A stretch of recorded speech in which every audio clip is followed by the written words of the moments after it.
Evlilik ilişkisinin en önemli denklemlerinden ve problemlerinden bir tanesi ilişki bir gün önce başlar. Romantizm bir gün önce başlar. Yani bir gün önce nasıl yattınız, bir gün sonra öyle kalkıyorsunuz. Ve artık diş macunundan tutun da yani ne bileyim kaşının üstündeki kıla kadar sizin için problem haline geliyor. O güzel gördüğünüz eşiniz veya yakışıklı gördüğünüz eşiniz size çirkin görünüyor. Çünkü bir gün önce kimse kimsenin gönlünü almamış. Veya bir saat önce veya bir an önce. Evlilik ilişkisinin en önemli denklemlerinden ve problemlerinden bir tanesi küçük şeylerin büyümesi. Çünkü büyük problemler zaten büyük problemlerdir ve eninde sonunda zaten konuşulup çözülüyordur. Fakat küçük konular sümer altına itilir. Birikir, birikir, birikir, birikir, bom, patladı evlilik.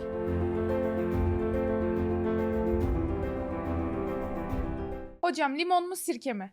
İkisi de. Hocam çiftler bazen bundan bile kavga edebiliyorlar. Elbette. Bulaşık yıkamak, çocuğun altını değiştirmek, kahvaltıya oraya mı gidelim, buraya mı gidelim, hangi yönde yatacak tatilde gittiği yatakta, incir çekirdeği kadar küçük problemler evliliğin bitmesine sebebiyet verebilir. Şimdi hocam neden peki bu incir çekirdeğe kadar problemler hayatımızda büyük? Eskiden çok popüler bir şey vardı. Diş macununun ortasından sıktı diye evlilikler ayrılırdı. Yok işte arabada şöyle dedi. Yok buradan sağa baktı, buradan sola baktı diye. Bu küçük problemler birikmişliğin bir ifadesi mi? Tabii iletişimsizlik, birikim, tahammülsüzlük, anlayamama. Çünkü iletişim yok. Ben seni anlayayım, sen beni anla. Yok. Birbirimizin zevklerini bir süre sonra kaybediyoruz. Zevklerimizi bilmiyoruz. İlişki içerisinde kendimizle kalamadığımız için partnerimizle de kalamıyoruz. Kendisiyle olmayan kişi partneriyle de olamaz. Benim çok sevdiğim bir şey vardır. Eşimin bana yazdığı bir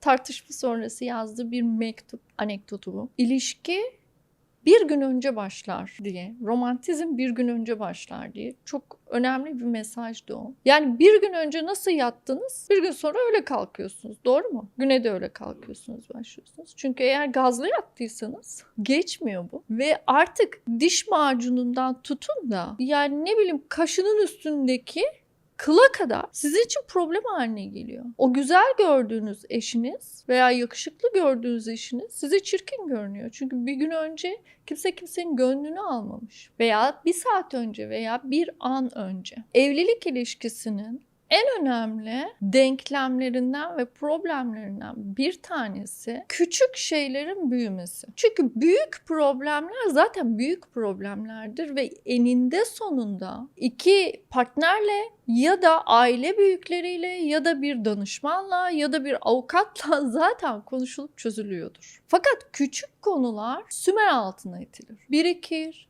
birikir, birikir, birikir, bom, patladı evlilik. Bakın size kendi hayatımdan bir şey söyleyeyim. Semizotu yüzünden boşanıyorduk. Semizotunun bir suçu yoktu. Semizotu tohumlarının bir suçu yoktu. O gün o kadar gergindik ki günün sonunda semizotu yüzünden tartışma yaşadık.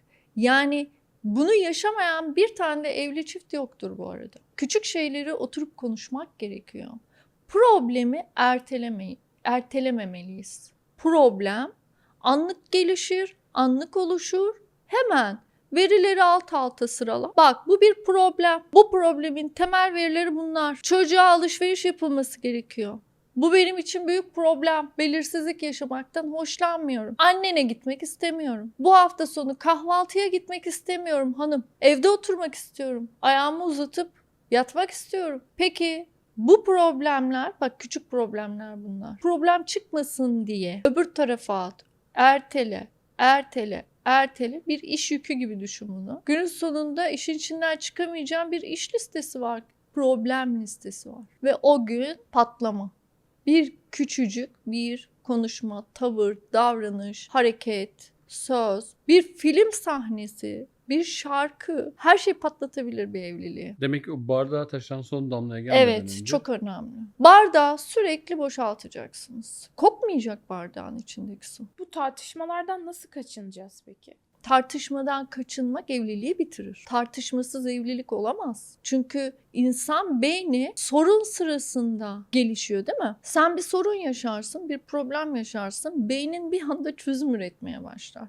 Beyin gelişimi için sorunlar, problemler, hayatta yaşadığımız sorunlar, problemler de çok önemli. Evlilikte de evliliğin gelişimi için iki tarafın zıt görüşlerde olması çok kıymetli.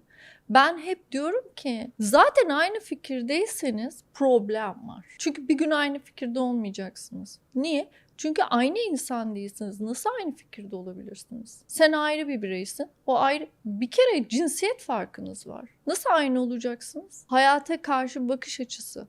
Fakat ayrı fikirlerde olup bakış açınızı çözüme odaklı tuttuğunuzda, yani soruna değil, çözüme odaklı tuttuğunuzda tartışmadan kaçınabilirsiniz. Daha seviyeli, daha nazik, daha nezaketle bir iletişim diline geçersiniz. Mesela ben çözüm odaklıyım ama eşim çözüm odaklı değil. O zaman ne yapmam lazım? Sen senin çözüm odaklı olduğunu nereden biliyorsun? Ben dili çok kıymetli bir dil. Ben böyle düşünüyorum dediğinizde bu bir sır. Güzel bir sırdır bu. Ben böyle hissediyorum, ben böyle düşünüyorum dediğinizde sohbet tartışmaya geçmez. Niye? Çünkü karşı tarafa sen böylesin demiyorsunuz. Suçlama yok. Şimdi bizim en çok yaptığımız iletişim hatalarından birisi sen bunu böyle yaptın. İyi de sen yargıladın. Zaten kafanda bunu böyle yaptın diye koydun ya. Karşı tarafın bu sefer sana nasıl cevap vermesi gerekiyor? Savunmayla. Hayır ben böyle yapmadım. Sen yanlış düşünüyorsun. Sen de böyle yapmıştın. İşin içinden çıkamayacaksın. Bu tartışmanın sonu yok. Ben böyle düşünüyorum. Böyle hissettim. Benim düşüncem bu dediğinizde karşı tarafın sizin düşüncenizi, aksini size ikna etmesi gerekir, değil mi? Bunun için ne yapması gerekir? Öyle mi düşünüyordun? Bilmiyordum da diyebilir. Yargılama yok. Varsayım yok. Sen düşünceni ifade ediyorsun.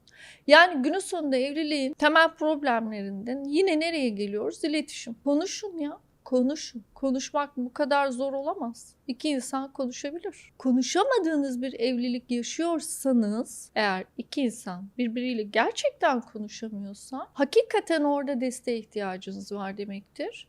Çünkü artık konuşmayı bitirmişsiniz, kapatmışsınız demektir. Ben evliliklerde temel mihenk taşı olarak kadını görüyorum. Kadın nezaketle duruma, olaya yaklaştığında, stratejik davrandığında erkeğin açılmaması, konuşmaması gibi bir şeyin söz konusu olmadığını bizzat yaşadığım, biliyorum, deneyimliyorum ve görüyorum. Mutlu evlilik kadından mı geçiyor yani hocam? Mutlu evlilik, şöyle bir laf vardır ya, her başarılı erkeğin arkasında bir kadın vardır diye. Evet, mutlu evlilik biraz kadından geçiyor. Kadının stratejik ve yok edici değil, yapıcı olmasından geçiyor. Çünkü erkeği de biz doğuruyoruz. Erkeği biz büyütüyoruz. Yani bir erkek yapısını bir anneden, bir kadından daha iyi hiçbir varlık bilemez. Bir erkek bir erkeği bilemez mesela. Ama bir kadın bir erkeği bilebilir. Çünkü büyütüyor.